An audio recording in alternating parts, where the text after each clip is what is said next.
So welcome, Maria and David. I'll do a brief introduction as a start, and just to get the audience going. We're going to discuss here with Maria and David the question of Nordics and the Baltic region, like are we a deep tech powerhouse, or where and how would we need to gear up in order to become one? So Maria, you're basically the CTO at H2 Green Steel, and you have a background of studying as a physicist. Very impressive background, both in Sweden, but also in the University of Colorado, but then in Harvard, and you've done your PhD also there in the area of metallic materials. And then you did a stint at McKinsey in the consulting side, but then something brought you back to Sweden, and you actually founded H2 Green Steel, and you can tell us a bit about what you guys are doing.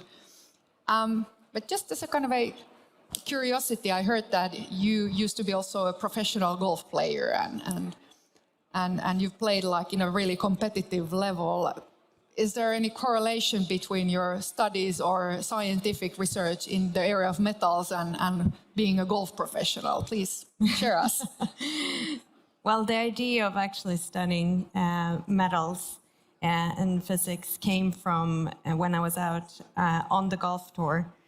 When I turned professional in the US, then the golf clubs that came to the market started to be prohibited on the golf tour.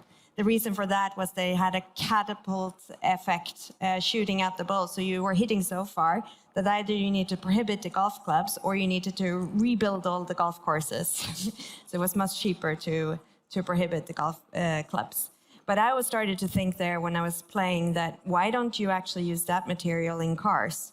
So when you collide in an accident, it starts to buckle out again without you needing to go to the workshop. So that's what I did my PhD on, and then. Okay, and just a few words about H2 Green Steel. What's your big mission?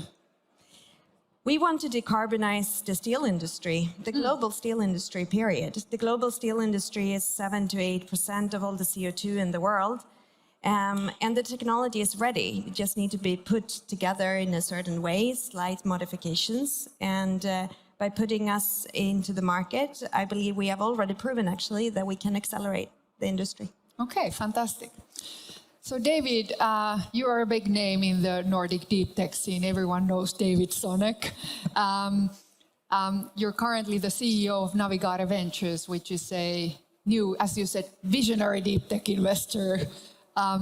And you have more than 20 years in deep tech investing. You've headed Industrifonden, very well established, known investor in the deep tech companies in the Nordics, but also SEB Venture Capital, which was probably more financially driven and very probably interesting experience as well. But then you have background in Ericsson, you've done multiple other things, and you also have a PhD from the Royal Institute of Technology and MBA from the Stockholm School of Economics. So extremely impressive background as an atom physicist. But I learned a very interesting personal detail about you, that you live in a house where you've built your own observatory cupola to the roof. So what's this reason behind there, and what's the story behind being passionate about stars? Well, the story with having your own observatory is that it's a feeling I have that we are becoming so distant from science today that we use science, but we don't see it. It has become so advanced, it's almost invisible, or as some people say, it's become magic. So I think that citizen science is a movement to try to bring people closer to science. So say, when I bring kids to the observatory, like local scouts we have in our neighborhood, I can show them that it's not all magic. So what I try to do is I try to show how easy it is to, say, measure a cosmic distance, or if they say how hot is a star, or how old is a cluster, or how distant is a nebula. And so I can show that it's not magic. We can measure that. We don't need to trust science. We can do it science ourselves. So I'm trying to bridge a bit of that gap between us as citizens and the scientific endeavors that other people do on our behalf, because it's not magic. Look, I wish my father had done something similar. I think I was encouraged to play piano and paint pictures. So I think, just investigating the stars and the science might have been a great thing to have. Hey, so let's get to the theme of the day. Maybe you could take your chair a bit backwards so we can see each other. Absolutely. And David, you could put your mic a bit closer to your mouth. I think it's a bit far away, so you can twist it from this strap here. Perfect. So let's go through some numbers. Nordic deep tech scene has been growing really rapidly during the last 4 to 5 years. So the whole venture asset class investments were last year roughly 17.5 billion euros. And of that, deep tech investments actually represent 4.5 billion. So it's quite substantial growth. The whole VC asset class has grown roughly 50%, but the deep tech investments even more steeper. But then you start to dig deeper, we start to see that the ecosystem is not yet fully functioning. So one of the things that we see is that all of the deep tech investment growth has actually come from mainly Series B, C, D investments. So these big, massive rounds raised maybe by like Northvolts or Oras or Ice. So in a way, in the phase when the technology risk has been passed, and I'll come to your fundraising briefly, Maria, on H2 Green Steel. But David, that's a kind of there's also a gap in the seed funding. We see that the number of early stage deep tech companies is now growing. There's roughly 13,000 of them. The amount has almost doubled during the last 4 years. So there's big growth in the very early stage and seed, but very little VC money. But how would you describe the state of Nordic deep tech scene as of today, and where are we heading? Any perspectives? Well, the big difference now is that the landscape is converging, and that investors that usually did not have much contact with each other are now talking and syndicating. So a big difference that we had 10 years ago, maybe a huge divide between tech investors and maybe life science investors. The life science investors were those that took science seriously, but only in very narrow niches of therapeutics, say. And we had the tech investors that, unfortunately, and I was a part of that movement, completely forgot about substance, forgot about basic technology. And we had this huge divide. And now with deep tech, we see a completely new convergence of investment themes where math enters biology and quantum mechanics enters the mechanisms of how medicines work. So that this has brought together a new convergence. And also a lot of the digitization has already been done. So tech investors need to find new stuff. And in this new convergence, many new players have emerged. But still, some of the deep pockets haven't really seen this as an opportunity, meaning that maybe there are enthusiasts in the very early phases that can fund these new crossover companies, but maybe bringing them to scale isn't what the investor mainstream really thinks about yet. In Finland, the share of deep tech investment from the total VC asset class is roughly 40% as of today. So let's say the VC investors and angels play kind of they collaborate in this area. In Sweden, the proportional share is below 20. What does this tell about the Swedish ecosystem? Are we going to see a major shift during the next 5 years? We'll see some shift, but people are path dependent, and you look at the past success stories. And unfortunately, the tech success stories are so evident. They are all over the papers. So that the consumer tech, that's what you read about, and that's what you learn from and maybe use as role models. Whereas the deep tech companies are actually hard to describe. They are hard to write an article about. So maybe the deep tech stories like, say, Oatly, that's a deep tech company. It's a science-based company, but that was 20 years ago. So people don't really see that as researchers spinning out research from the university and creating a hugely successful company. It's about sort of a milk subsidy. So that story isn't visible as it should be. So you mentioned the convergence of technologies. creating completely new domains of investing. And one of these new domains is obviously new materials and new process industry innovations, which is kind of a combination of many things. So Maria, maybe you can give us some perspective. You're obviously trying to disrupt one of the most conservative industries in the world, and you do it by both producing green hydrogen and then green steel. Why this area, and what is your unique approach there, and why a company in Sweden? Is that now the best place in the world to found a deep tech company to disrupt the metal industry? Yes. So the steel industry has been talking for quite some time about electrifying their processes. And one of the most simple way to actually produce green steel is to use hydrogen.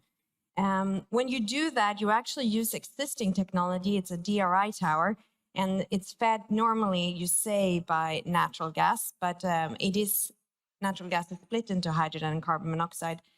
So it's already run by hydrogen, and now we're just feeding in more hydrogen into the system. So the technology is ready. And then at the same time, you have customers like the automotive industry in Europe that is craving for this green steel. And then you could ask why. But they have now electrified the whole fleet, and they start to look at the CO2 in their value chain, and they're noticing that most of it actually comes from materials. And most of the materials CO2 emissions are from steel. And they also very afraid of penalties coming into the steel industry, raising the price of steel, and then they pay even more for brown steel. So putting all of that together, there is a huge demand in the market, but the steel industry and the technology is ready, but the steel industry is not moving. So then the question is why?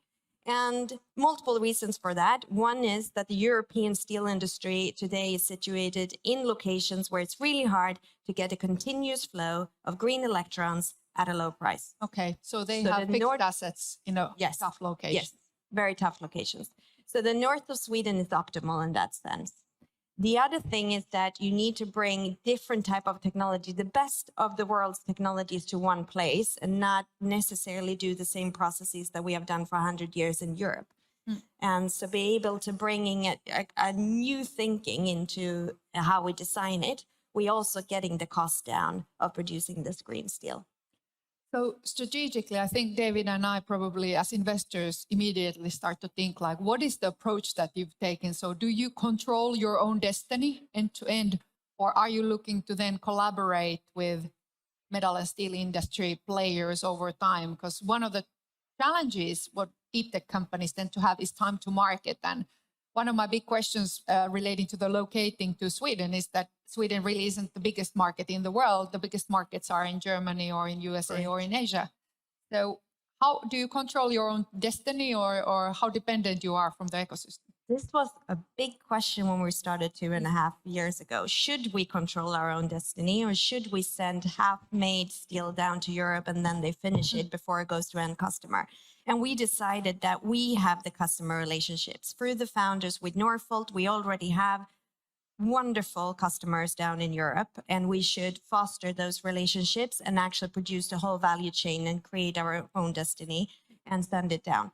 And the other thing is, when sending steel on water, it's not so expensive. It's expensive to send inland. So it depends on where the customer is situated, where the ports are, and so forth, in order to get economics into it. This is a fantastic perspective, because I'm sure that the startups in the audience are hearing a lot of these comments from their investors that big industrial players are so slow, you're very dependent on their ramp up, it's going to take 7 or 15 years, where, come back when you have a customer or something like that. So what would be your advice to these startups? We have sold 60% of our total capacity at the steel mill that will produce steel 2025, 2026. We have already sold 60% in contracts.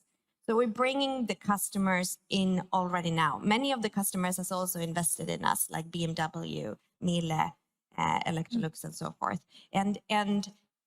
But we're not only thinking that way with the customers, we're also thinking with the technical providers that is providing the machines to us. We're thinking about it with the raw materials. So actually having a foundation of founders across the whole value chain has allowed us to move so quickly. Well, that requires a big vision and excellent execution.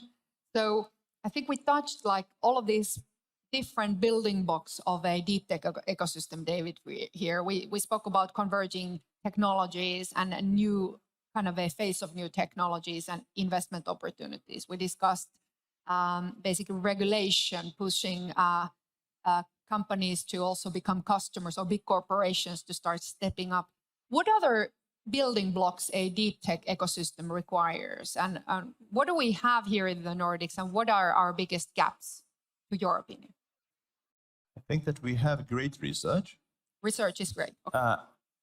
And we have companies that are bold enough to look at new technologies. We don't have a perfect tech transfer system. And maybe we don't have the boldness among researchers to really go for the next big thing.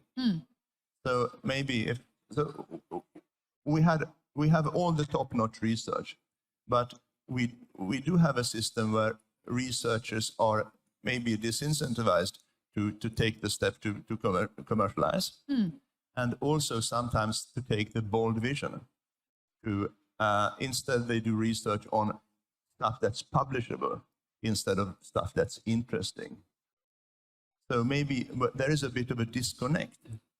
And maybe if I may, I hope that some in the audience are business coaches and people that work with tech transfer at universities. Please don't tell the companies to remove tech and science from their presentations. And please don't teach them how to make fake predictions of where they're going to be cash flow positive, because we don't care jack shit about that. We care about the wow factor of the science and how it will actually move the world. And then we can make up the Excel sheet stuff with profitability. But we need to be wowed by the depth of the science. And there, I think, is the big challenge we have. We have all the pieces of the puzzle, but people don't come to us with really exciting, bold stuff. So one of these pieces in the puzzle, what you're now emphasizing, is the talent. We need scientific research, entrepreneurship.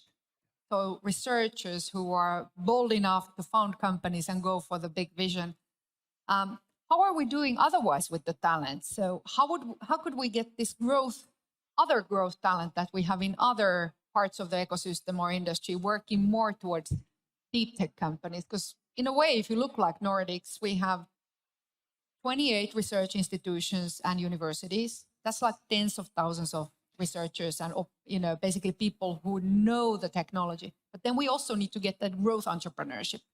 So you can bring it through the own ambition level, but also from the ecosystem. So how would you? But the Nordics have improved so much when it comes to entrepreneurship and early stage funding. It's such a completely different landscape from 10 and 20 years ago. We have very robust systems with a lot of angel money, repeat entrepreneurs. Sometimes what we might be lacking is the power of vision and the understanding with big companies, how fundamentally science changes society. And there is nothing that's invented by chance or invented due to a customer need. Customer needs don't invent anything. So if you start asking customers and thinking that customer needs will invent something, stuff is invented in the lab. Stuff is invented by people being genuinely curious. Stuff is being invented by people questioning established models. So we want founders that come from the lab or with some deep mathematical insight and say, this is why I think that OpenAI or Google or Amazon Web Services are fundamentally wrong. They are using the wrong model. This won't work in 5 or 10 years' time. And I want to be wowed by that. And that's maybe what we are lacking, the connect between the things we do and the thing that boils in the lab. And we know we need to create the sort of the flow of stuff that's being invented with how the future will be changed. So these kind of big bets we see them in USA and in China, but give us a startup perspective, Maria, here. No, but I think I think David is absolutely correct. And if you can actually even connect how it's going to be used, and really feel the power and the mission of that in the science, then it's also going to be easier to recruit the big talent, even in science. When we look at H2GS, it looks nothing like a steel company. We recruit people on the mission of sustainability. For us, that's both the fact that we decarbonize 95% of the CO2, but we also think completely circular. So we actually put together technologies that makes us circulating all the byproducts and putting also partnerships with other industries in order to get the byproducts using. Then digitalization, we're using all the data and actually digitizing the steel industry, and that by itself can be disruptive for the steel industry. And then last, but absolutely not least, we believe that if you're going to have the absolute smartest brains in order to solve the problems, no matter if that is on the shop floor or in the at headquarters, you need to have a very diverse population. So you need both men and women, and you need people from all over the world. And so we already have more than 10 different nationalities in the company. We have 40 to women, I believe. And if you look at Europe today on the steel industry, it's 2 to 3% women. So already there, we are disrupting it. And I think it is the core key of why we're able to do that is because today's talent really want to do something meaningful. Exactly. So you've kind of leaped one big hurdle, which is like raising the first quite big round. Green Steel or H2 Green Steel raised 190 million, and Altor was one of your lead investors, but there were like corporate partners and anything others.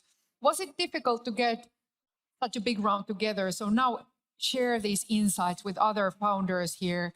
How do you raise do you just add a zero and plan for 20 million? They're like, shit, let's just put another zero and double the numbers and see whether we can fly. But what was the process like? I think that people invest in us due to the fact that we are accelerating the green transition in the steel industry. That by itself is very, very exciting. But we're doing that with having hugely talented people. And I think that is actually a big advantage for us. And why people are betting on us. But I also, in those people have made a tremendous journey in the past 2 years. So we got a permit to start building in less than 6 months. That's almost unheard of in Sweden. And so we're already moving dirt on the site. And we have sold out the 60% of the capacity on the steel mill. So it's, I would say it's almost easy to bet on us for those reasons. Now, the big proof will come when we're going to need to raise 4 billion euros in order to actually build the whole thing. Yes, that will be still the big. So we'll definitely keep our fingers crossed, and I'm sure that this kind of a pace of execution, you will certainly raise that round. But David, can you give us some investor perspective? I'm sure that many of these founders here, they struggle with the fact that very few investors are like visionary like yourself, that you can go with a, bio-based new molecule innovation and talk to David, the science, and he will put the money to the table. But what are the things that you look as a criteria when you invest? Well, we, of course, we aren't crazy. We are bold, but not crazy. Of course, we look at the size of the opportunity. We look at how many different technology risks are there involved. So we don't want to take too many at a time, because just multiplying those low probabilities will make it very unlikely for the company to succeed. But then, as you say, if we are not visionary, and I agree, we are not typically as investors visionary. So then challenge us and teach us why we should be visionary by the boldness of your vision as a startup. Excellent point. Let's look towards the future, next 5 to 10 years. How do you envision the future of Nordic deep tech scene? Well, it's hard in these times when you see, well, most of what you see on TV are burning Russian tanks. So it's difficult to be really bold. But I think that we have, as a deep tech community and a science-driven investment, we have the best is yet to come. Because in my long career, I've never seen such a combination of technologies being ripe to be replaced. There are many technologies that are end of life. There are many technologies that are waiting to replace them. There are so many things that we don't really know how they will. We believe that there will be quantum computers. We are still not sure what will be the dominant design for a quantum computer. Or the lead applications. So there are so many, there are some. We are now combining new fields that now for the first time, at least as I've been observing, mathematics and physics is really entering the life sciences and computational biology. And we can compute both on system level down to how molecules interact with quantum mechanics. So there are such new perspectives open. And also, as a final thing, you started off with my observatory, you know, that it's so interconnected and science is so pervasive. When we walked here this morning, the blue dot on the map application was a GPS signal received from satellites that were calibrated using quasars, which are distant objects powered by black holes. So me and Alex, we interacted with the black hole this morning when we walked from the hotel to this venue. So there is so much science that is pervasive in our technology that we need to find and put to use. And so these are fantastic times. And we shouldn't forget that the best companies are often built on crisis. So even, you know, now or never, we need to solve the energy, food, security, many topics for Europe. So hopefully deep tech companies like H2 Green Steel or any Navigare new investments will help us to get to the next level. These are fantastic times to start a company. Exactly. We're out of time. There was a fantastic discussion. Let's give a big hand for Maria and David. Thank you very much. Thank you.